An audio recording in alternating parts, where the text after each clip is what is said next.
Capítulo 4. Derechos fundamentales. Libertad y contenido. La utilidad más antigua, y la más habitual todavía, del enfoque de las capacidades es la de proporcionar una nueva lógica para una comparación y una ordenación correctas de los logros alcanzados en materia de desarrollo.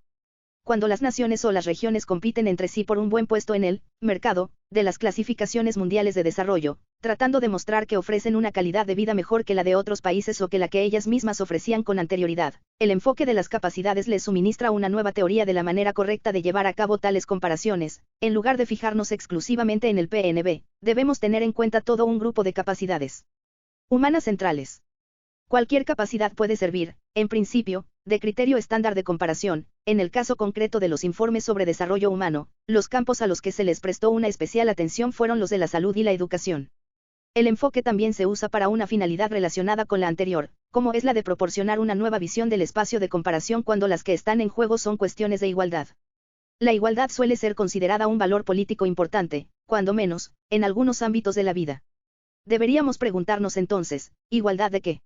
En un debate que mantiene con oponentes que defienden la prioridad de la maximización del bienestar, la satisfacción, o de los recursos, la renta y la riqueza, se ha sostenido que las capacidades proporcionan un índice de referencia más atractivo para la comparación. Sus argumentos en contra de las otras visiones alternativas son los mismos que hacen recomendable el uso de las capacidades como el espacio de comparación adecuado en el debate sobre el desarrollo. Se centra normalmente en el uso comparativo de las capacidades. Pero, al mismo tiempo, cuando evalúa sociedades reales, destaca ciertas capacidades por considerarlas más importantes que otras, concretamente, la salud, la educación, la participación política, o la no discriminación por razón de raza, religión o género. Es evidente que le interesa el uso de las capacidades para definir una noción de justicia básica. Y aunque no ha presentado una lista formal o enumerada de capacidades con ese fin, no deja de ofrecer numerosas pistas de hacia dónde apuntaría tal listado. Sin embargo, Sen habla a veces de las capacidades como si todas ellas constituyeran valiosas zonas de libertad y como si la tarea social absoluta consistiese tal vez en la maximización de dicha libertad. Habla de una perspectiva de libertad, como si esa libertad fuera un bien social general y multiuso del que las capacidades más valoradas no dejaran de ser más que simples ejemplos. La versión Nussbaum del enfoque no procede de ese modo, pues formula compromisos en materia de contenidos y usa la lista de 10 capacidades centrales como una base para la idea de unos derechos políticos fundamentales contemplados en el derecho constitucional. La deselección es una labor crucial para que el enfoque tenga algo que decir acerca de la justicia. Desde el punto de vista de la vida de Basanti, hay ciertas capacidades que son de importancia central, por ejemplo, la libertad que una persona tiene de hablar, de aprender, de participar en política, de defender su cuerpo de las agresiones. Otras capacidades a las que a veces se da mucha importancia parecen triviales en comparación, como la libertad de montar en motocicleta sin llevar casco o la libertad de no abrocharse el cinturón de seguridad. Y algunas, muy codiciadas por los poderosos, podrían resultar muy perniciosas porque permitirían a esos detentadores de poder infligir daño a otras personas. Muchos hombres están molestos con la legislación contra la violencia doméstica y el acoso sexual porque, aducen ellos, tales leyes interfieren en su libertad. Un enfoque de las capacidades preocupado por la justicia no debería atender tales quejas. Mi versión del enfoque emplea la idea de las capacidades como núcleo de una concepción de la justicia social mínimamente exigible y del derecho constitucional. Me obliga, por lo tanto, a defender una lista concreta de capacidades centrales. En el proceso, trato de articular una serie de principios políticos susceptibles de ser utilizados como base para diseñar un conjunto de derechos constitucionales fundamentales, por lo que el enfoque que aquí sostengo guarda, pues, una estrecha relación con el derecho y la construcción nacional. De todos modos, ¿por qué no habríamos de aceptar la solución de Sen, es decir, hablar de la libertad entendida como un bien general y dejar a cada nación la tarea de seleccionar las capacidades concretas que su estructura constitucional protegerá? ¿Acaso un enfoque de esa clase no sería más respetuoso con las elecciones democráticas de las personas? Evidentemente, coincido en que no deberíamos imponer nada desde fuera a naciones que son democráticas. Mi propuesta tiene como propósito la persuasión, la de la implementación es una cuestión bien distinta. La pregunta debería ser, ¿por qué deberíamos tratar de justificar un conjunto único de capacidades a escala internacional alegando que son importantes para todos los países? ¿Por qué no, simplemente, ensalzar la idea general de libertad? Para empezar, no está claro que la sola idea de promover la libertad configure siquiera un proyecto político coherente. Algunas libertades limitan a otras. La libertad de las personas ricas para efectuar generosas donaciones a las campañas electorales puede socavar la igualdad del derecho al voto de todas las personas. La libertad de la industria para contaminar el medio ambiente empobrece la libertad de los ciudadanos y las ciudadanas para disfrutar de un entorno no contaminado. Es obvio que estas libertades no están entre las consideradas por Sen, pero él no dice nada al respecto de limitar la concepción de la libertad ni de descartar tales conflictos. Y lo cierto es que podemos ahondar aún más en ese terreno, pues la idea misma de libertad implica, a su vez, la noción de restricción. La persona P no es libre de realizar la acción a menos que se impida a otras personas interferir en ella. Además, aun en el caso de que existiera un proyecto coherente que concibiera y abarcara todas las libertades como bienes sociales deseables, no está ni mucho menos claro que esa fuera la clase de propuesta que alguien con los objetivos políticos y éticos propios del enfoque de las capacidades debiera respaldar. Como los ejemplos recién expuestos ponen de manifiesto, todo proyecto político que se proponga proteger la igualdad de valor de ciertas libertades básicas para las personas pobres y mejorar las condiciones de vida de éstas necesita proclamar con toda franqueza que algunas libertades tienen una importancia central a efectos políticos y otras, claramente, no la tienen. Algunas radican en la base misma de una determinada concepción de la justicia política y otras no. Entre las que no son básicas para esa concepción, las hay que son simplemente menos importantes sin más, y las hay que incluso pueden ser activamente malas. La justicia de género no puede materializarse de manera efectiva sin limitar la libertad masculina. Por ejemplo, el derecho de un esposo a mantener relaciones sexuales con su esposa, tanto si ella consiente en ello como si no, ha sido una prerrogativa masculina históricamente muy apreciada en la mayoría de las sociedades y muchos hombres se han sentido muy molestos por el recorte de libertad que se siguió de la implantación de leyes contra la violación conyugal. Ese resentimiento es uno de los motivos por los que, en Estados Unidos, aproximadamente la mitad de los estados del país no otorgan el rango de violación propiamente dicha a las relaciones sexuales no consensuadas dentro del matrimonio, y por los que muchas sociedades del mundo carecen aún de leyes que las castiguen. La libertad de acosar a las mujeres en el lugar de trabajo es otra prerrogativa muy querida por muchos varones de todo el mundo. En cuanto se introducen regulaciones para desterrar el acoso sexual, siempre se dejan sentir protestas que invocan la idea de libertad. Hoy en día es habitual leer términos como el de feminazis, sugiriendo que las feministas están en contra de la libertad porque apoyan ese tipo de políticas. Y, sin duda, en cierto sentido, las feministas están realmente abogando por una restricción de la libertad, pero desde la base de que ciertas libertades son adversas tanto a las igualdades como a las libertades y las oportunidades de las mujeres. En resumidas cuentas, ninguna sociedad que aspira a la igualdad o, cuando menos, a un mínimo social más que suficiente para todos y todas puede evitar una mayor o menor acotación de la libertad por múltiples vías, y lo que debería decirse al respecto es que hay libertades que no son buenas, que no forman parte de un grupo nuclear de derechos exigidos por la noción misma de la justicia social, y que, en muy diversos sentidos, subvierten esos derechos básicos. De otras libertades, como la de los motoristas para circular por las vías públicas sin casco, puede decirse que no son muy importantes, que no son libertades ni muy malas ni muy buenas. No se hallan implícitas en nuestra concepción de justicia social y, desde luego, no deberían figurar en ninguna lista de derechos constitucionales fundamentales. Si entendemos que una sociedad no es mínimamente justa hasta que no facilita a sus miembros las precondiciones de una vida que esté a la altura de la dignidad humana, entonces incumbe a los actores políticos indagar y determinar qué elementos se necesitan para que una vida sea así. Dicho de otro modo, si quieren facilitar ese mínimo de vida digna, antes deben saber cuál es. Parece de suma y urgente importancia distinguir aquellos factores que son auténticamente fundamentales, como la libertad de expresión o la protección de la integridad física, de aquellos que no lo son o que, incluso, pueden resultar negativos. Los legisladores, los tribunales de justicia y los organismos de la administración pública no pueden hacer efectiva la aplicación de tal concepción sin saber en qué consiste esta. Las constituciones escritas son un método práctico y cómodo de explicitar esa clase de derechos y de asegurarlos frente a los caprichos de una mayoría. También hay naciones que funcionan manejando concepciones no escritas de una serie de derechos fundamentales. Pero con independencia de si la Constitución está escrita o no, lo cierto es que, cuando una mayoría impaciente tiene la capacidad de suprimir algunos de esos derechos básicos en muy poco tiempo, incluso en apenas una hora, como sucedió con las libertades de expresión y asociación, cuya suspensión votó el Parlamento indio durante el estado de emergencia declarado por Indira Gandhi en 1975, la dignidad humana se halla en una posición muy arriesgada y la nación está obligada a dar con una forma mejor de proporcionar una seguridad de las capacidades. La protección de los derechos fundamentales mediante algún tipo de mayoría cualificada, tanto si ésta está recogida en una constitución escrita como si no, parece un elemento indispensable para procurar tal seguridad. Dicho de otro modo, todas las sociedades que aspiran a implantar una concepción política razonablemente justa tienen que evaluar libertades humanas y declarar abiertamente que unas tienen una importancia central y otras son triviales, que unas son buenas y otras son decididamente malas, y que algunas merecen protección especial y otras no. Esta evaluación afecta también a la manera en que valoraremos el recorte de una libertad cuando se dé el caso. Ciertas libertades son consideradas derechos de los ciudadanos y las ciudadanas basados en la justicia. Cuando alguno de estos derechos es objeto de recortes, estamos ante un fallo especialmente grave del sistema político. En tales casos, las personas sienten que la reducción no es un coste sin más que hay que soportar como cualquier otro, es un coste de carácter diferenciado, que entraña una vulneración de la justicia básica. Cuando la recortada es una libertad no perteneciente al núcleo central de libertades, el coste puede ser mayor o menor según el actor o los actores afectados, pero no es un coste exactamente como los anteriores, es decir, como aquellos que, en justicia, no deberían exigirse a ningún ciudadano ni ciudadana.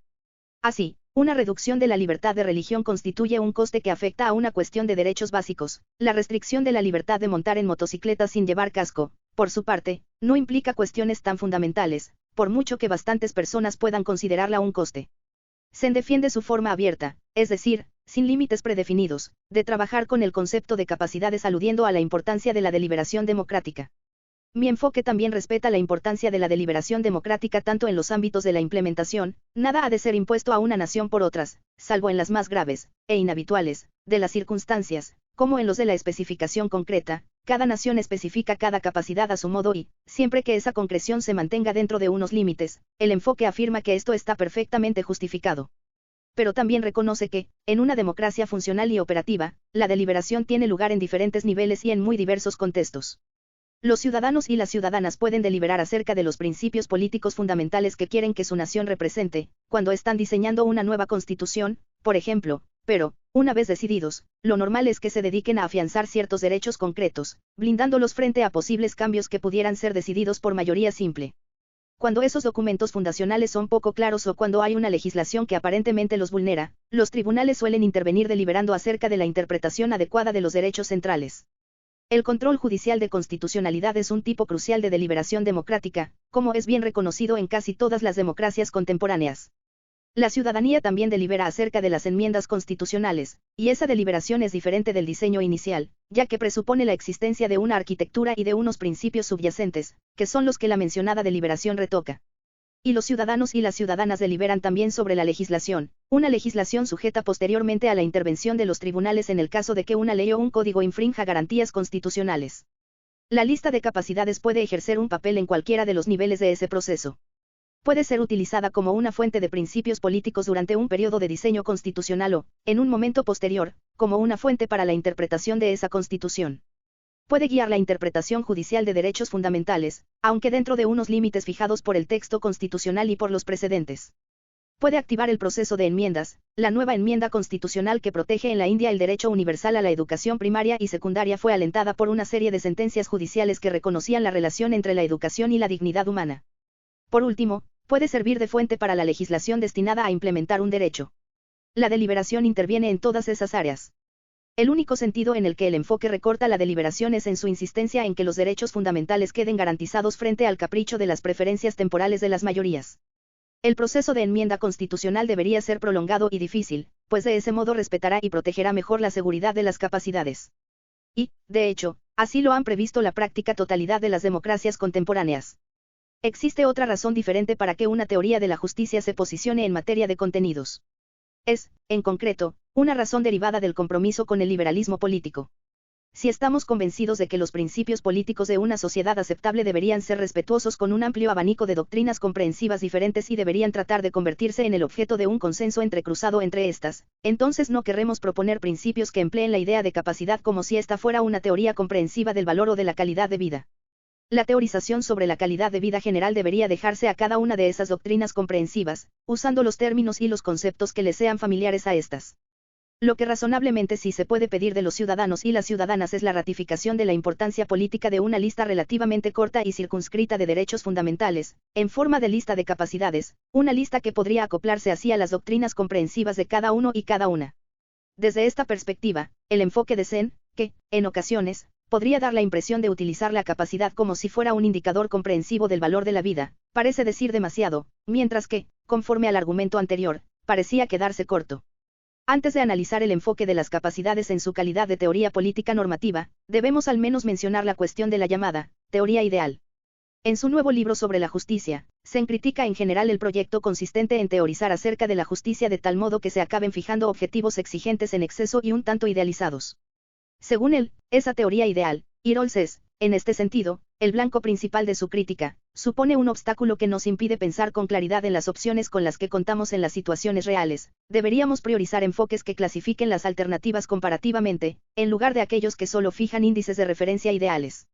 Este no es un lugar apropiado para valorar la crítica que se nace de las tesis de Rawls o de la teoría ideal en general.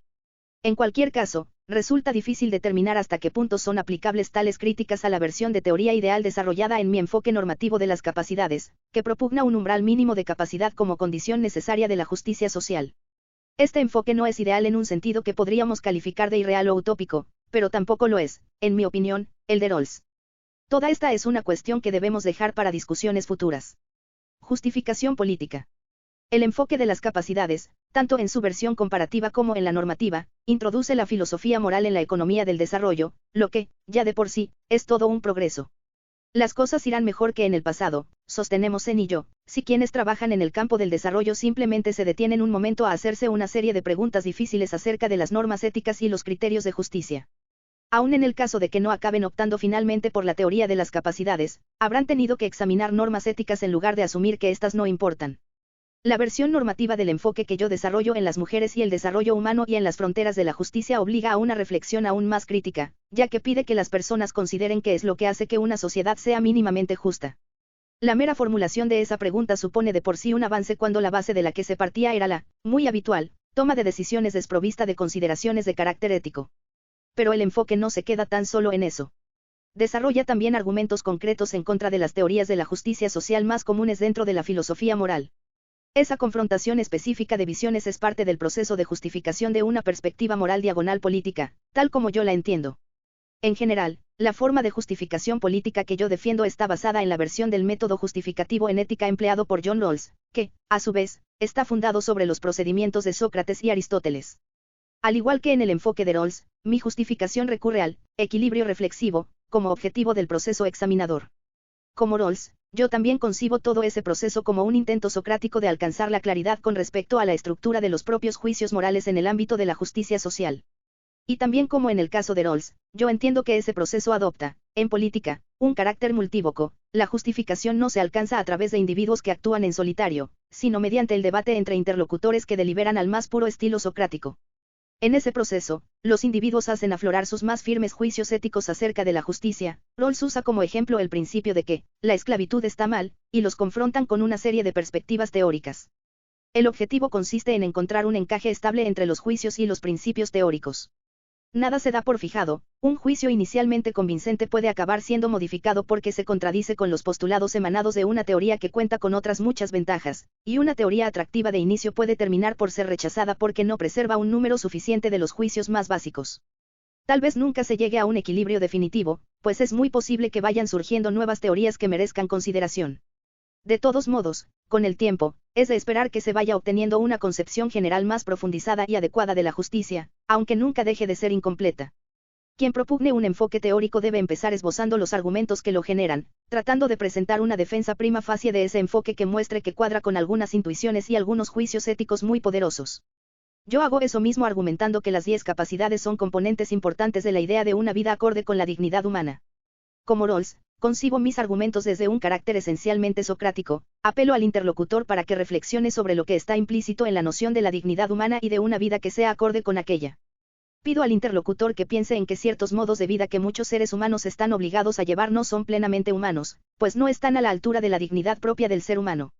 Creo que este punto de partida intuitivo, aun siendo muy general, ofrece una orientación bastante definida. Las gráficas descripciones que Marx hizo de las formas de trabajo que permiten la continuación de la vida sin que ésta sea una vida plenamente humana resuenan aún por todo el mundo. La noción de una vida acorde con la dignidad humana es una de las ideas más fértiles que se emplean en la jurisprudencia constitucional a nivel mundial. De ahí que yo misma sostenga, de un modo muy general e intuitivo, y moviéndome por terrenos diversos de la vida influidos por las políticas públicas, que la protección de estos 10 derechos básicos es un requisito esencial para que una vida esté realmente dotada de dignidad humana. Al igual que Rawls, también yo trato de mostrar que el enfoque proporciona un buen fundamento para los principios políticos de una sociedad pluralista, y lo hago demostrando que, con el tiempo, podría convertirse en la base de un consenso entrecruzado, entre personas adheridas a las tesis de las principales perspectivas religiosas y laicas, es decir, tanto de las religiones mayoritarias como de las teorías éticas laicas más destacadas, como las kantianas o las pragmatistas. El enfoque constituye, pues, una forma de liberalismo político, que evidencia su respeto por los ciudadanos y las ciudadanas absteniéndose de pedirles que se adscriban a ninguna doctrina política erigida sobre una visión religiosa o metafísica particular. Bien sabido es que el consenso entrecruzado no es una realidad actual y presente, tampoco Rawls exige que lo sea.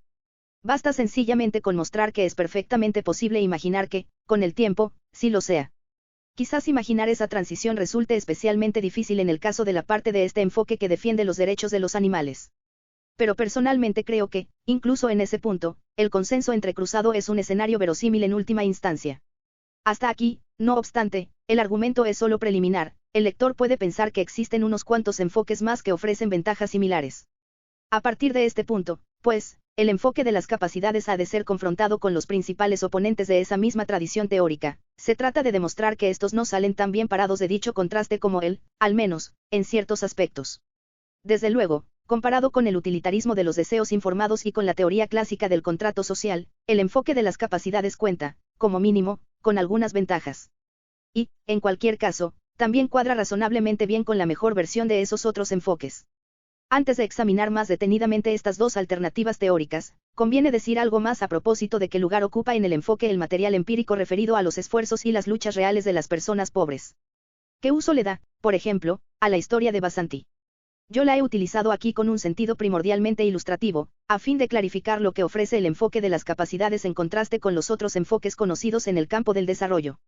También he mencionado que el enfoque parece tener sobre los demás la ventaja, manteniendo todos los demás factores constantes, de que formula una pregunta que las personas de verdad como Basanti también se preguntan y se responden. Ningún enfoque que haga algo así puede ser acusado de ser un mero constructo occidental.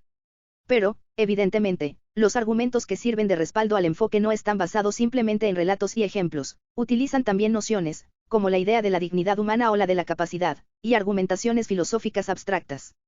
También defienden capacidades que Basanti tal vez no habría defendido, como la libertad de prensa, por ejemplo, defendible también, entre otras cosas, por su importancia para las personas pobres en una democracia, aun cuando éstas no hablen mucho de aquella o no la consideren prioritaria. En un sentido más general, el enfoque de las capacidades no se basa sobre las preferencias subjetivas, aunque las tome en serio. De hecho, se posiciona firmemente en contra de los enfoques basados en las preferencias dentro tanto de la economía del desarrollo como de la filosofía. Y lo hace porque considera que las preferencias suelen no resultar fiables a efectos políticos. Solo las versiones más radicalmente corregidas de los enfoques de los deseos informados desempeñan algún papel, aunque meramente secundario, en cuanto a la justificación política. La historia de Basanti y las de otras vidas parecidas distan mucho de proporcionar una descripción, ni remotamente, exhaustiva de las preferencias de las personas. Semejante descripción solo puede proceder de otros materiales empíricos distintos. Pero estos no servirían para proporcionar una justificación, porque ningún material subjetivo puede aportar tal cosa. Entonces, ¿qué papel desempeñan esas historias y relatos de vidas? El que desempeñaron para mí fue eminentemente educativo, sin haber observado un amplio cuadro de las condiciones en las que mujeres como Basanti viven y se esfuerzan por salir adelante. Muy posiblemente yo habría pasado por alto problemas importantes, o habría ignorado las interconexiones que los relacionan entre sí. Los lectores y las lectoras pueden encontrarse en una situación similar a la mía. Una idea como la de que la educación está ligada a la facultad de proteger la integridad física propia porque proporciona una vía de salida de un matrimonio abusivo, por poner un ejemplo, puede no ser tan obvia para un estudioso dedicado a reflexionar desde el contexto de una sociedad muy diferente. Esa clase de ejemplos detallados puede resultar educativa también para el lector o la lectora, quien bien podría no haber sido capaz de imaginarse unas condiciones de vida tan distintas sin la ayuda de esas narraciones. Los relatos ayudan a que esos lectores presten atención a una mayor variedad de problemas y temas, cultivan además la imaginación, produciendo un reconocimiento de la igualdad de condición humana de personas cuyas vidas son normalmente ignoradas por las élites privilegiadas. Los ejemplos clarifican también la argumentación teórica al mostrar la manera exacta en que dos posturas difieren entre sí. El bienestarismo de los deseos informados. Aunque ya hemos visto cómo difiere el enfoque de las capacidades de la versión simple de utilitarismo empleada por muchos economistas del desarrollo, conviene decir aún algo más para mostrar en qué sentido se diferencia también de, y supera a, otras formas más sofisticadas de utilitarismo conocidas en filosofía y, en concreto, de aquellas perspectivas que admiten que las preferencias existentes se prestan a frecuentes deformaciones y correcciones. Estas otras concepciones filosóficas se preguntan normalmente cuáles serían las preferencias de las personas si éstas dispusieran de información completa y exhaustiva, un útil factor corrector. Podemos calificar razonablemente tales perspectivas de bienestaristas, en esencia, porque están basadas en las preferencias de las personas a propósito de su propio bienestar y porque se entiende que las que tales enfoques manejan son, según dirían sus proponentes, las preferencias reales o auténticas de las personas, pues, sin duda, las preferencias que tendrían con información completa son más verdaderamente las suyas que las que tienen cuando la información de la que disponen es incompleta o errónea.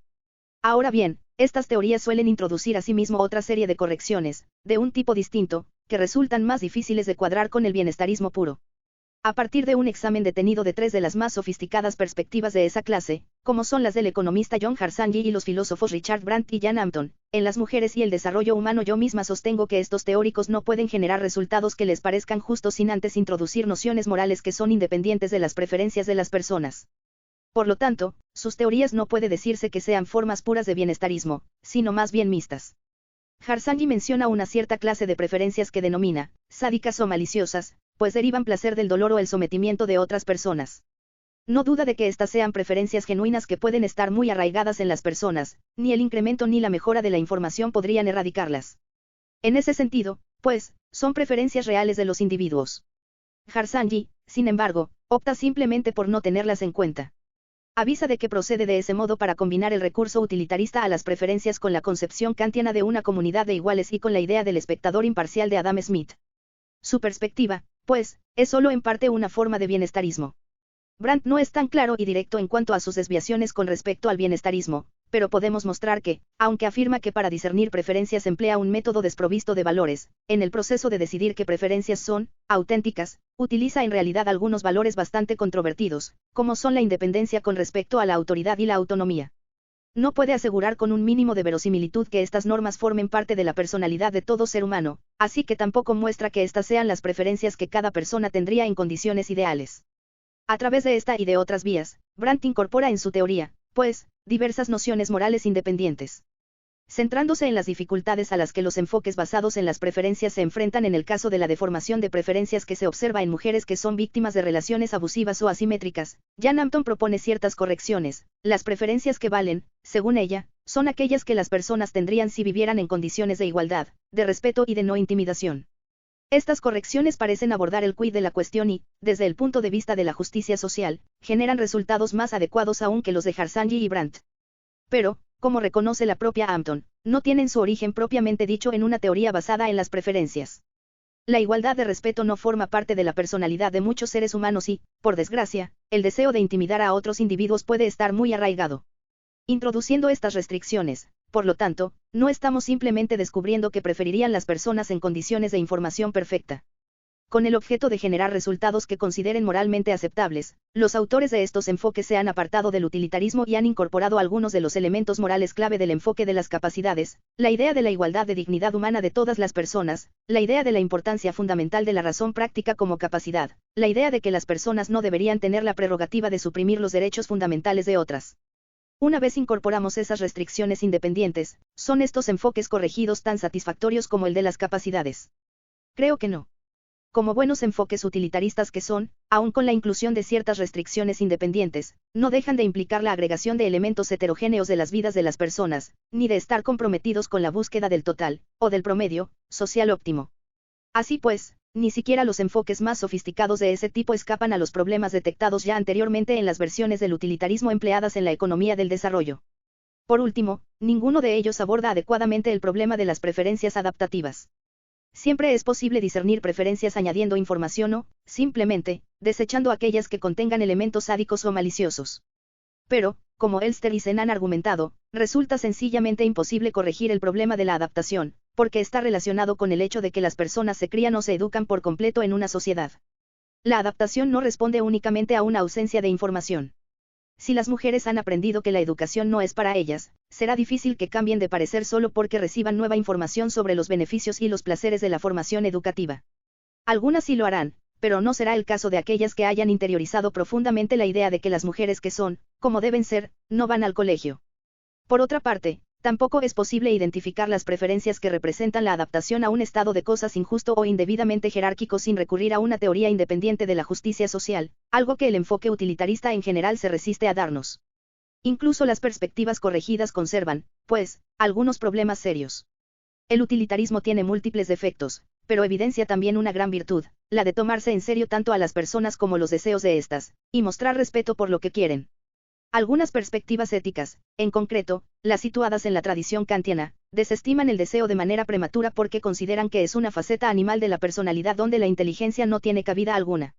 Yo me posiciono en contra de esos enfoques y sugiero que el deseo es un aspecto interpretativo e inteligente de la personalidad, un aspecto que es sensible a la información acerca del bien, hasta el punto de que algunos de ellos, en concreto, los deseos informados en los que se centran los mejores enfoques de esa corriente, concretamente, los enfoques que, como los de Harsanyi y Hampton, incorporan restricciones morales independientes, desempeñan ciertos papeles de importancia en la justificación política. El deseo puede ayudarnos a valorar si el enfoque o la perspectiva que apoyamos tiene alguna probabilidad de ser estable. Y mostrar la estabilidad de un enfoque forma parte de la justificación del mismo como perspectiva política aceptable. Enfoques basados en el contrato social. En fechas más recientes, mi propio enfoque ha afrontado el reto que presentan las potentes teorías de la justicia desarrolladas dentro de la tradición del contrato social, iniciada con John Locke en el siglo XVII. La importante teoría de la justicia elaborada por John Rawls ofrece una sólida tesis teórica de la distribución social en muchas áreas, pero lo hace apropiándose de ciertos supuestos tomados de la teoría lockeana clásica del contrato social que el propio Rawls contemplaba con cierto escepticismo porque consideraba que planteaba dificultades para su propia teoría en 4 ámbitos. En concreto, los ámbitos problemáticos según Rawls son los de la justicia para las generaciones futuras, la justicia entre fronteras nacionales, el trato imparcial para las personas con discapacidades y las cuestiones morales relacionadas con el trato que dispensamos a los animales no humanos, cuestiones que Rawls, a diferencia de mí misma, no consideraba entroncadas con la justicia. El propio Rawls resolvió el primer problema razonablemente bien, gracias a su principio del ahorro justo. El enfoque de las capacidades tiene aún pendiente la integración de ideas similares a esa. También trató de solucionar el segundo en su último libro, El derecho de gentes, pero creo que su intento no fue muy exitoso. Y respecto a los 2 últimos problemas, que él creía que eran aspectos en los que su propia teoría tal vez fallaba, su enfoque revela serios puntos débiles que no pueden solventarse sin una modificación más radical de la teoría como la que él mismo estaba dispuesto a realizar. Estas 3 áreas problemáticas son las 3 fronteras, de las que hablo en mi libro Las fronteras de la justicia. Si queremos ahondar en la solución de los problemas que radican en dichas fronteras, debemos considerar una alternativa a la teoría de Rawls, aunque sin rechazar las aportaciones e intuiciones reflejadas en esta. La teoría de Rawls es heredera de un pedigrí intelectual mixto. La mayor parte de las que, desde el punto de vista del enfoque de las capacidades, podemos entender como sus dificultades provienen del hecho de que sea descendiente de la teoría clásica del contrato social. También incorpora elementos éticos kantianos, como, por ejemplo, la idea de que cada persona es un fin en sí misma y no un medio, elementos que la enriquecen considerablemente. No obstante, en lo esencial, Rawls no estaba dispuesto a deshacerse de la estructura contractualista en beneficio de una teoría más puramente kantiana. Tampoco se puede decir que la vena kantiana del pensamiento de Rawls esté totalmente exenta de dificultades. En el ámbito de la justicia para las personas con discapacidades, los elementos kantianos resultan problemáticos porque Kant justifica el respeto en la presencia de un elevado grado de racionalidad moral y, por consiguiente, se ve incapaz de otorgar una plena igualdad de respeto para las personas con discapacidades cognitivas graves. De todos modos, centrémonos ahora en analizar las dificultades relacionadas con la tradición del contrato social. La teoría clásica del contrato social parte de la observación de que todas las estructuras sociales existentes han venido dictadas por jerarquías artificiales de riqueza, clase y prestigio. Si despojamos a los seres humanos de todas esas ventajas artificiales, se pregunta la teoría, ¿qué tipo de sociedad elegirían? Esta especie de experimento imaginario tiene un enorme valor y la famosa posición original de Rawls es una versión del mismo, en una situación hipotética de ignorancia de la clase, la riqueza, la raza y el sexo que tendrán, se les pide a unos individuos racionales que seleccionen unos principios de justicia para la sociedad en la que vivirán. Sin embargo, en el proceso mismo de construcción de ese experimento mental, que se supone que debe mostrarnos cómo las instituciones podrían respetar el hecho de que todos compartimos la condición humana por igual, a pesar de las ventajas artificiales que nos dividen, todas las teorías contractualistas, incluida la de Rawls, asumen una igualdad aproximada de poder físico y mental entre todos los participantes. Y es precisamente el conocimiento de esa igualdad aproximada, hasta el más débil de esos individuos puede matar furtivamente al más fuerte, lo que convence a los implicados y a las implicadas de que no serán capaces de dominar a los demás con certeza, y de que, por consiguiente, les conviene a todos y a todas ceder algunos de sus activos naturales y consentir en que se les impongan ciertas restricciones políticas y legales. La teoría sostiene que el contrato se suscribe para ventaja recíproca de los participantes, es esa ventaja, y no el altruismo ni el amor por los demás, lo que los reúne en sociedad. Obviamente, las teorías de esa clase no sostienen que las personas reales carecen de beneficencia, la teoría se limita a trazar una representación hipotética, no está elaborando una historia ni una antropología. Lo que sí dicen esas teorías es que no tenemos por qué suponer la presencia de un extendido instinto caritativo entre las personas para mostrar cómo se pone en marcha el contrato. Esas teorías nos proporcionan una buena manera de entender la cooperación y la justicia sociales. Si estamos de acuerdo en que la justicia nos exige que tratemos imparcialmente a las personas, sin favorecer a un individuo o a un grupo sobre ningún otro por razón de su riqueza, su clase o cualesquiera otras ventajas artificiales, como la raza o el género, entonces estas teorías nos sirven de gran ayuda para saber qué aspecto tendría una sociedad erigida sobre un ideal de imparcialidad. La teoría de la justicia de Rawls es uno de los grandes hitos de la filosofía política occidental contemporánea. Resuelve ciertamente muy bien el conjunto de problemas que se propone inicialmente resolver. Demostrar que una perspectiva rival la supera a la hora de abordar toda esa lista de problemas sería una tarea de colosal dificultad que el enfoque de las capacidades no se ha propuesto afrontar todavía. Pero los supuestos de la igualdad aproximada y de la ventaja recíproca o mutua impiden que el enfoque aborde bien aquellos casos en los que se da una acusada asimetría de poder entre los individuos potencialmente suscriptores del contrato que no puede ser fácilmente corregida variando la renta y la riqueza sin más. Esa es precisamente la razón por la que las personas con discapacidades físicas y cognitivas graves quedan explícitamente omitidas de la posición original, y no aparecen incluidas dentro de la definición de las capacidades de los ciudadanos y las ciudadanas de una sociedad bien ordenada. Las de dichas personas son necesidades que, según el propio Rawls, habrá que abordar en su momento, pero que no son tomadas en consideración cuando la sociedad selecciona sus principios y estructuras más fundamentales. En la práctica, esto significa que deben someterse a la dominación de otras personas, por muy benevolente que ésta sea. Este problema se ve exacerbado, además, por el hecho de que la concepción kantiana que Rawls tiene de la persona está basada en la racionalidad, tanto en la prudencial como en la moral, de manera que los seres humanos aquejados de discapacidades cognitivas serias sencillamente no cuentan como personas propiamente dichas para ese enfoque. Rawls sostiene explícitamente que los seres humanos que sean incapaces de suscribir acuerdos o contratos no son acreedores de justicia política. Así pues, Rawls pone en duda la aplicabilidad de la cuestión de la justicia en general al caso de muchísimas personas con discapacidades. En lo que respecta a los animales no humanos, Rawls no cree que nuestra relación con ellos implique temas relacionados con la justicia presumiblemente por razones similares a las anteriores, es decir, por la ausencia en ellos de capacidad racional. De ahí que entienda que tenemos deberes éticos para con los animales, pero no deberes políticos. Yo sostengo que la presencia en un ente de cualquier tipo de capacidad de acción, agencia, o de conación, acompañadas de su condición de ser sensible, hace que sean pertinentes las cuestiones relacionadas con la justicia y que resulte apropiado considerar al ser en cuestión objeto de una teoría política de la justicia, sea o no capaz de entender o de valorar dicha teoría. Esta diferencia en la concepción básica de dónde, y para quién, resulta apropiada la justicia me lleva a la conclusión, inmediata para mí, de que casi todos los animales, a excepción, quizá, de aquellos dotados de una sensibilidad muy reducida y de nula movilidad, como podría ser el caso de las esponjas, son sujetos de justicia y poseedores de una dignidad, vinculada a la forma de agencia característica de su especie, que es merecedora del respeto y del apoyo de las leyes y las instituciones. El enfoque de las capacidades necesita ser modificado para abordar las obligaciones para con los animales no humanos, pero esa modificación es sencilla e inmediata y no obliga a deshacerse de ningún elemento esencial de la teoría.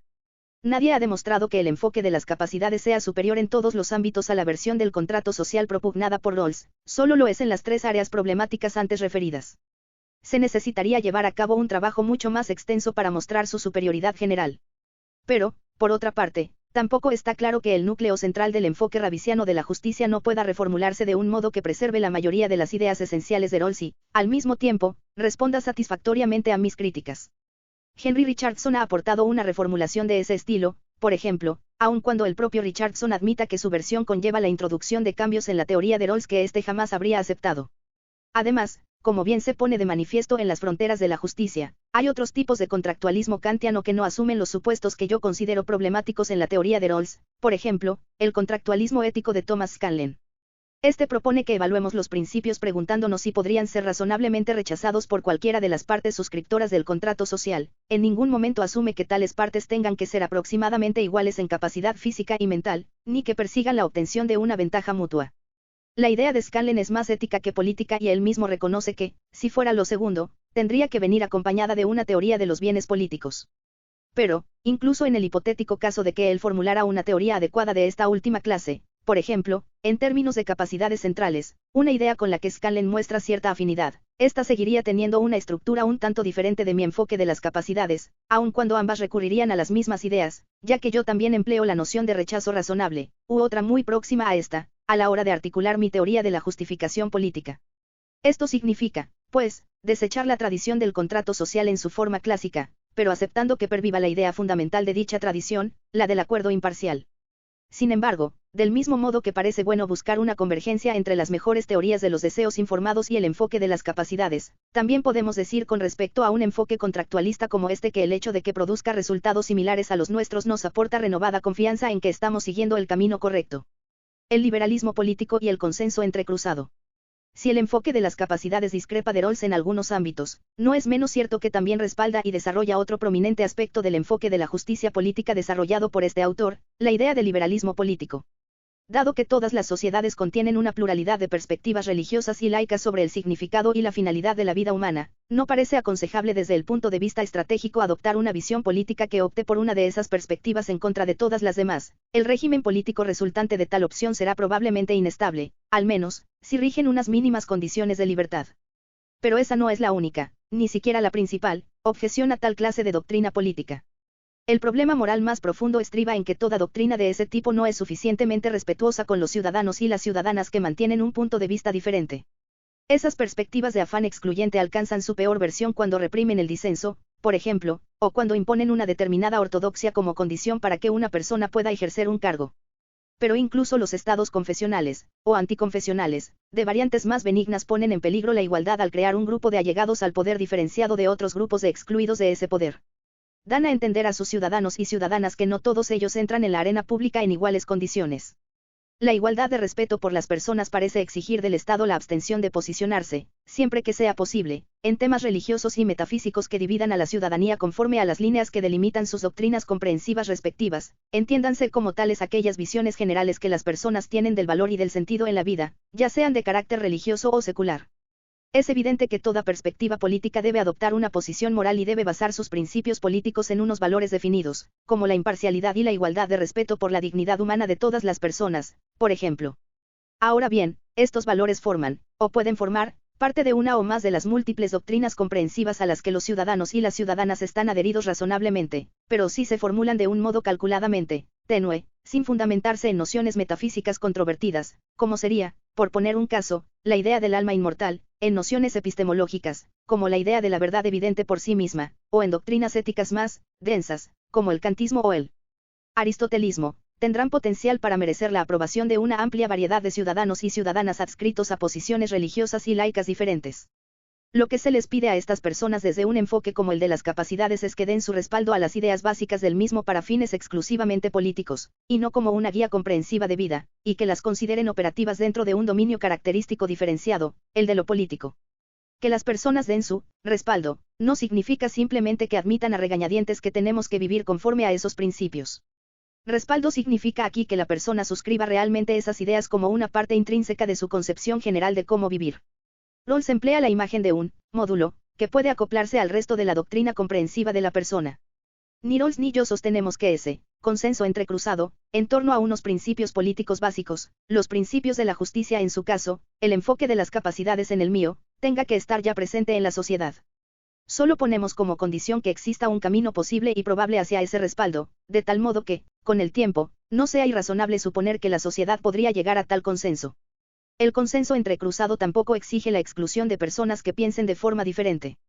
En cualquier sociedad habrá quienes no puedan aceptar algunos aspectos de la doctrina política que la gobierna, personas que se oponen a la igualdad de derechos electorales para las mujeres, por ejemplo, o que están a favor de la segregación racial. Esa gente puede continuar viviendo dentro de la sociedad y puede expresar su opinión libremente, siempre y cuando no vulneren los derechos de otras personas ni provoquen un riesgo inminente de desórdenes violentos. Si su número fuese muy elevado, su presencia amenazaría la estabilidad del sistema político y de su constitución. De todos modos, tanto Rawls como yo creemos que podemos mostrar que la mayoría de las principales doctrinas comprensivas existentes en las sociedades modernas podrían acabar apoyando, con el tiempo, los principios que nosotros propugnamos. Bien es cierto que, si incluimos en la visión política en cuestión una decidida defensa de los derechos de los animales, la materialización del consenso se presenta como un proyecto de más largo alcance. Pero, aun en ese caso, creo que es posible que emerja un consenso sobre un umbral de condiciones de vida mínimamente dignas para los animales. Un ámbito en el que las ideas del consenso entrecruzado y de la igualdad de respeto para todas las personas tienen especial importancia es el de la religión, y la relación de esta con el Estado. La lista de capacidades asigna un lugar preeminente a la libertad religiosa, pero en dicho decálogo no se describe explícitamente el tipo de protección para la religión compatible con la idea básica del igual respeto por la dignidad humana de todas las personas. De todos modos, es posible decir bastante más a propósito de esta cuestión y así lo he intentado yo misma en Libertad de Conciencia. Creo que la igualdad de respeto por la dignidad de todas las personas obliga a implantar amplias protecciones para el libre ejercicio de cultos y creencias, incluyendo espacio para lo que la ley estadounidense denomina acomodaciones, es decir, exenciones para las minorías del cumplimiento de leyes generales que puedan resultar onerosas para su conciencia, exenciones contempladas, por ejemplo, en la legislación sobre el horario y el calendario laborales, sobre el consumo de drogas, o sobre el servicio militar obligatorio. También sostengo que la idea de la igualdad de respeto es difícil, si no imposible, de compatibilizar con cualquier tipo de oficialización estatal de una iglesia o de un credo religioso, aunque se trate de una confesionalidad bastante benigna y poco coercitiva. Toda iglesia oficial, como toda imposición estatal de laicismo, degrada a los no creyentes en la doctrina que cuenta con el favor gubernamental, pues los declara grupo excluido del núcleo de poder político. Llevar a la práctica una concepción de igualdad de respeto por la capacidad religiosa de todas las personas es un asunto delicado que exige sensibilidad hacia muchos factores contextuales e históricos que dan forma al significado social de las elecciones y decisiones gubernamentales. El estudio de los modos en que diferentes naciones han tratado de implementar ese objetivo general permite que entendamos mejor lo que significa materializar una capacidad a través de la legislación, y, por consiguiente, a través de una combinación de acción legislativa y judicial. Este tipo de análisis debería realizarse, en principio, para cada una de las capacidades y para cada país, pero las capacidades, en última instancia, deberían estudiarse no aisladas las unas de las otras, sino dentro de su entramado de relaciones y de conexiones con las demás. Y es que, como es lógico, las capacidades no son unidades aisladas, sino que forman un conjunto de oportunidades que se influyen y se moldean mutuamente y que deben materializarse, en última instancia, como un bloque completo. Así entendido, libertad de conciencia es el primer paso de un ingente programa de investigación. Cuanto más lo apliquemos y lo desarrollemos, más seguros podremos estar de afirmar que el enfoque de las capacidades puede convertirse, con el tiempo, en el objeto de un consenso entrecruzado en una sociedad pluralista.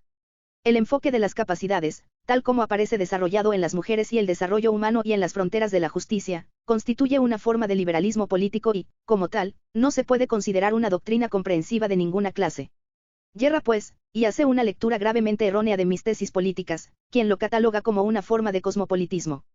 Si bien el enfoque incluye una teoría de la justicia tanto global como a nivel interno de cada país, es sencillamente incorrecto equipararlo con la teoría ética comprensiva conocida como cosmopolitismo, que suele definirse como aquella visión según la cual la lealtad primera de la persona debe ser para con la humanidad en su conjunto y no para con su nación, región, religión o familia particular. Los cosmopolitas pueden probablemente aceptar la mayor parte de lo que yo recomiendo, pero no hay que ser cosmopolita para aceptar que todos los ciudadanos y las ciudadanas, de la nación propia y, a continuación, en un segundo paso, de todas las naciones, deberían contar con una cantidad umbral mínima de provisión de las 10 capacidades. La mayoría de las grandes doctrinas comprensivas, religiosas y seculares, pueden, en mi opinión, aceptar esa idea, pero pocas de ellas podrían aceptar un cosmopolitismo comprensivo. Baste un ejemplo, la doctrina social de la Iglesia Católica encaja bastante bien dentro de las condiciones globales y nacionales exigidas por el enfoque de las capacidades, pero ningún católico puede ser un cosmopolita, ya que el cosmopolitismo afirma que el deber primero del individuo es para con toda la humanidad antes que para con Dios o su religión. Que mi propia doctrina ética comprensiva sea cosmopolita o no, en realidad no lo es, pero casi, es una cuestión separada de la anterior. Lo relevante aquí es que el enfoque de las capacidades solo es una doctrina política que aspira, además, a ser el objeto de un consenso entrecruzado. Como tal doctrina política, jamás debería recomendar una doctrina ética comprensiva por encima de las demás ni erigirse sobre ella. Considerarla una forma de cosmopolitismo es como acusarla de no respetar la diversidad de doctrinas religiosas y laicas que toda nación moderna contiene en su seno. Pero, precisamente, el respeto por esa pluralidad es uno de los objetivos centrales de mi enfoque teórico. Consecuencialismo y deontología. En ética y en política, los enfoques filosóficos suelen dividirse, a veces, de manera manifiestamente simplista, en dos grupos. Los consecuencialistas son aquellos que valoran la bondad de una opción preguntándose si, y en qué medida, maximiza las mejores consecuencias, definidas conforme a una cierta teoría de qué consecuencias son buenas y cuáles no. Dicho de otro modo, parten de una concepción del bien y definen lo correcto y lo incorrecto de una elección en función de dicha concepción. se diferencian de las perspectivas deontológicas, que son aquellas que parten de una concepción del deber o la acción correcta y permiten la búsqueda del bien solo dentro de los confines de lo correcto. Kant, por ejemplo, permite que el agente moral busque la felicidad, pero solo si lo hace estrictamente dentro de los límites de una moral construida sobre el respeto y la imparcialidad. La distinción que acabo de presentar es bastante general y poco matizada. De hecho, los enfoques deontológicos pueden atribuir un valor positivo a la búsqueda del bien, algo que, seguramente, se puede afirmar de la propia teoría de Kant. Por su parte, las visiones consecuencialistas, como Sense ha destacado en argumentar, pueden incorporar en su concepción de las consecuencias buenas ciertos elementos que son convencionalmente considerados como deontológicos, como, por ejemplo, la preservación de los derechos. Ni siquiera está del todo claro que todo consecuencialismo ponga los derechos en una misma balanza junto a otros elementos del bien sin tratar los primeros como una condición obligatoria previa, pues la concepción del bien que maneja puede estar formada por distintas capas o niveles a los que atribuya diferentes órdenes de prioridad, aunque, de todos modos, ese no es el tipo de concepción que se propugna. El enfoque de las capacidades está estrechamente vinculado a la deontología. Uno de sus antecedentes históricos más importantes es Kant, ya que sostiene que la persecución del objetivo del bienestar social jamás debería realizarse de un modo tal que vulnerara los derechos fundamentales de las personas. De hecho, coincide con los kantianos en afirmar que el utilitarismo no atribuye la importancia correcta a cada persona ni a la idea de respeto por las personas. El principio de que cada persona es un fin en sí misma, al que le he atribuido relevancia central en este enfoque desde Mujeres y Desarrollo Humano en adelante, es una versión de ese deber de respeto a la humanidad como fin en sí misma, y de la obligación consustancial de no tratarla como un simple medio, propugnado por Kant en su momento. El enfoque de las capacidades también se sitúa muy próximo a la deontología en su adopción del liberalismo político. El consecuencialismo suele presentarse normalmente como una doctrina comprensiva, la elección correcta, no importa el lugar ni el tema, es aquella que maximiza las consecuencias buenas tal como las define la teoría. Los consecuencialistas no distinguen normalmente entre un ámbito político de la vida y el resto de los ámbitos, ni circunscriben sus recomendaciones al terreno político. Aseguran que su método de elección es el correcto en todos los contextos. Con ello consiguen plantear a los ciudadanos y las ciudadanas exigencias que son irrazonables desde el punto de vista del liberalismo político. Muchos ciudadanos y ciudadanas religiosos podrían estar perfectamente conformes con dar su apoyo a una sociedad basada en las 10 capacidades y, al mismo tiempo, negarse a aceptar que la elección correcta sea siempre aquella que maximiza las consecuencias buenas. Su religión tal vez ofrezca una concepción diferente de la elección correcta. Por ello, si el consecuencialismo se presenta, como normalmente es el caso, como una concepción comprensiva tanto de lo correcto como de lo bueno, no podría servir de base para los principios políticos de ninguna forma de liberalismo político, ya sea del propugnado por el enfoque de las capacidades o de cualquier otro. Hay otro sentido, sin embargo, en el que el enfoque de las capacidades puede ser entendido como un pariente del consecuencialismo, cuando no directamente como una forma de consecuencialismo político y no bienestarista.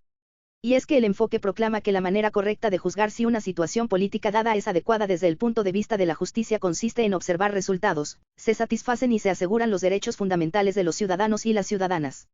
Podría considerarse entonces como un enfoque orientado a resultados, a diferencia de los enfoques procedimentalistas por los que suelen decantarse los deontologistas. John Rawls ofrece el siguiente y muy esclarecedor ejemplo. Supongamos que estamos repartiendo un pastel y queremos dividirlo en pedazos equitativos. Una forma de entender esa equidad es fijándonos en el resultado de la división. El proceso equitativo o imparcial sería entonces aquel que reparte partes iguales del pastel. Pero otra forma de concebir la equidad es centrándonos en el procedimiento. La división equitativa o imparcial podría ser aquella en la que a todo el mundo le corresponde un turno propio para cortarse y servirse un pedazo del pastel. Rawls encuentra similitudes entre su propia teoría y este segundo tipo de división y reparto. El enfoque de las capacidades, por su parte, es un ejemplo del primero. Cuando analizamos una sociedad y nos preguntamos, ¿es esta sociedad mínimamente justa?, nos fijamos en si ha procurado y asegurado las capacidades. Evidentemente, hay capacidades que entrañan una idea de procedimiento imparcial, en el derecho penal, por ejemplo, el derecho a un juicio justo, en otros ámbitos, derechos a un proceso debido en diversos terrenos. Pero estas se integran dentro del resultado bueno cuyo cumplimiento sirve de medida de evaluación del, bueno o mal, funcionamiento de una sociedad. Un criterio de justicia como ese, orientado a resultados, no convierte el enfoque de las capacidades en una forma de consecuencialismo, pues dicho enfoque no deja de ser una concepción parcial de derechos específicamente políticos, y no una visión comprensiva del bien social. Aún así, el enfoque muestra un interés real por saber qué tal les está yendo de verdad a las personas, y, en ese sentido, resulta razonable clasificar el enfoque de las capacidades junto a otros que se centran en la promoción del bienestar social, obviamente, entendiendo el bienestar en términos de capacidades y no de satisfacción de preferencias. Las emociones políticas y el problema de la estabilidad. Todas las visiones políticas, y, especialmente, aquellas que plantean a los individuos una serie extensa de requerimientos, necesitan demostrar su estabilidad potencial a lo largo del tiempo, una estabilidad que es producto no de la anuencia reticente de los ciudadanos, sino tanto de la aceptación bien informada por parte de estos de los elementos clave de la visión en cuestión como de la existencia de unas motivaciones estables para apoyarla. El enfoque de las capacidades no descansa sobre la idea de que el contrato social ha de ser mutuamente ventajoso para todos sus participantes, idea con la que la teoría clásica del contrato social explicaba muy eficazmente por qué sus principios podían ser considerados estables a largo plazo. De hecho, una de las ventajas de concebir el contrato de este modo era que hacía innecesario recurrir al altruismo generalizado como factor estabilizador. Mi enfoque, por el contrario, sí que necesita recurrir al altruismo y, por consiguiente, está obligado a explicar detalladamente cómo y por qué surgen las motivaciones altruistas, con qué otras motivaciones deben competir y cómo podríamos cultivar los sentimientos útiles de un modo socialmente propicio. Los fundadores de la India, Gandhi y Nehru, pensaron largo y tendido en cómo podían contribuir los políticos a construir una cultura pública que pusiera el acento central en el altruismo y la atenuación del sufrimiento. Durante un tiempo, se esforzaron por aplicar sus propias conclusiones. Actualmente, sin embargo, ese consenso se está resquebrajando. Hoy tenemos la urgente necesidad de contar con una buena teoría explicativa de las emociones de los ciudadanos y las ciudadanas en una sociedad digna. Esa tarea debe impulsarnos a reflexionar sobre la familia, las normas sociales, las escuelas y los incentivos que crean las propias instituciones políticas. También exige una reflexión conceptual sobre las emociones, sobre cómo surgen y se despliegan, sobre cuál es su estructura y sobre cómo interactúan entre sí. Implementación. El enfoque de las capacidades dibuja un ambicioso conjunto de objetivos.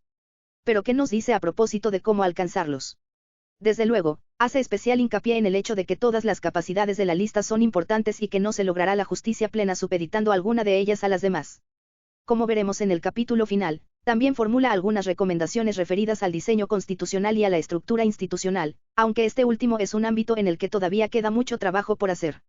De hecho, y sin duda alguna, una de las principales vías de implementación de las capacidades centrales se encuentra en el sistema de adjudicación constitucional de derechos fundamentales vigente en cada nación.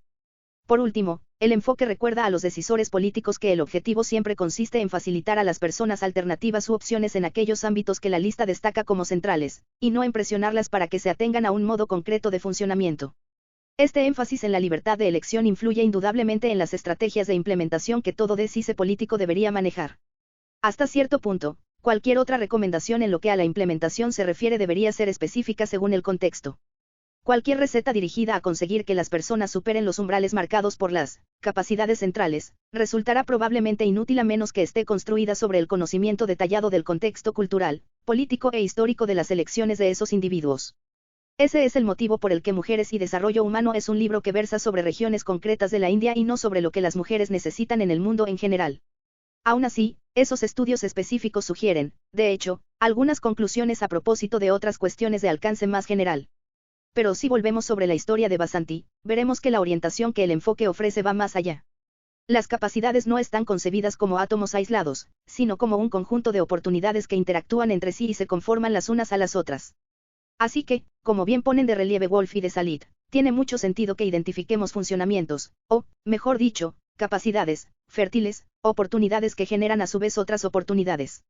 Las capacidades fértiles serán específicas de sus respectivos contextos hasta cierto punto, pero no es menos cierto que podemos apostar con bastante seguridad a que la educación es una de ellas en todas las naciones, ya que proporciona acceso no solo a las opciones de empleo y a la voz política, sino también a un mayor poder de negociación en el hogar familiar y, por consiguiente, al poder de valerse por uno mismo de cada persona. Vasanti apenas había comenzado su educación cuando la conocí, pero es evidente que el hecho de que sus padres no le facilitaran una formación en su momento frenó su avance personal durante mucho tiempo, y es igualmente obvio que los programas educativos de la SEBA han aportado a muchas mujeres como ella opciones de las que nunca antes habían dispuesto, programas centrados no solo en las habilidades técnicas, sino también en el pensamiento crítico y en la capacidad de captar, con imaginación e información, la naturaleza de la situación histórica y política propia de la persona. Esta no es una fórmula válida solamente para personas de países en vías de desarrollo, también las naciones más ricas desatienden con frecuencia la educación de sus ciudadanos y ciudadanas pobres y desaventajados, por lo que una buena intervención en el ámbito educativo puede resultar igualmente fértil en esos contextos nacionales. Pensemos, por ejemplo, en la novela Pushch, de Sapphire, recientemente llevada al cine con gran éxito de crítica y público con la película Precious. En ella se nos muestra el impresionante efecto que la lectura puede tener tanto sobre la capacidad de una mujer para afrontar con suficientes recursos una vida en la que ha padecido violencia y privaciones indecibles, como, de hecho, sobre la sensación de dignidad y valía que ella acaba teniendo de sí misma como persona a la que se le debe tanta justicia como a cualquier otra. Otra capacidad fértil en el caso de Basanti fue la propiedad, la independencia proporcionada por el crédito. Tanto el crédito como la propiedad de la tierra tienen una importancia extraordinaria como fuentes de otras capacidades, como pueden ser las oportunidades laborales, la capacidad de protección de la integridad física propia frente a la violencia doméstica, y la clase de confianza y autorrespeto que Basanti no empezó a experimentar claramente hasta después de que le fuera concedido el préstamo de la SEBA. Por último, tanto en los colectivos estudiados por Wolf y de Salit, que, recordemos, están radicados en países ricos y desarrollados, como en el caso de Basanti, una capacidad especialmente fértil es la de la afiliación, tener lazos con otras personas, en el caso de Basanti, con las mujeres de la SEBA, que las vean con respeto como sus iguales y que estén dispuestas a preocuparse por ellas y a compartir con ellas proyectos comunes. Por otro lado, del mismo modo que los políticos harían bien en gastar los escasos recursos de los que disponen en la potenciación de las capacidades más fértiles, desde la esperanza de que éstas generen mejoras en otros ámbitos diferentes a sus propios contextos de origen, también tendrían buenos motivos para centrar energías en suprimir las que Wolf y de Salit llaman desventajas corrosivas, aquellos tipos de ausencia o privación de capacidad que repercuten en la falla de otras capacidades. En otros ámbitos. Aunque, conceptualmente hablando, la desventaja corrosiva es el reverso negativo de la moneda de la capacidad fértil, no siempre puede deducirse una desventaja corrosiva mediante la mera lectura en negativo de una capacidad fértil. La discriminación y la estigmatización raciales, por ejemplo, son una fuente de desventaja corrosiva que no podríamos discernir simplemente a partir del estudio de la capacidad de afiliación, aunque no dejen de ser, en ciertos sentidos, una negación de dicha capacidad. De manera similar, el desconocimiento de la lengua local fue una de las desventajas corrosivas detectadas por Wolf y de Salit, pero nadie podría haber inferido su potencial para Kouro u otros ámbitos a partir exclusivamente de una concepción de la educación como capacidad fértil en líneas generales. Cada sociedad, pues, hará bien en esforzarse por concretar aquellos tipos de desventaja que parecen particularmente debilitantes y en emplear sus escasos recursos en abordar tales desventajas como máxima prioridad. A menudo, se tratará de privaciones vinculadas a la marginación, la estigmatización y otras formas de impotencia grupal, lo que legitimará a las sociedades en cuestión para adoptar remedios igualmente grupales, aun cuando estos tengan siempre en perspectiva el empoderamiento pleno de cada individuo.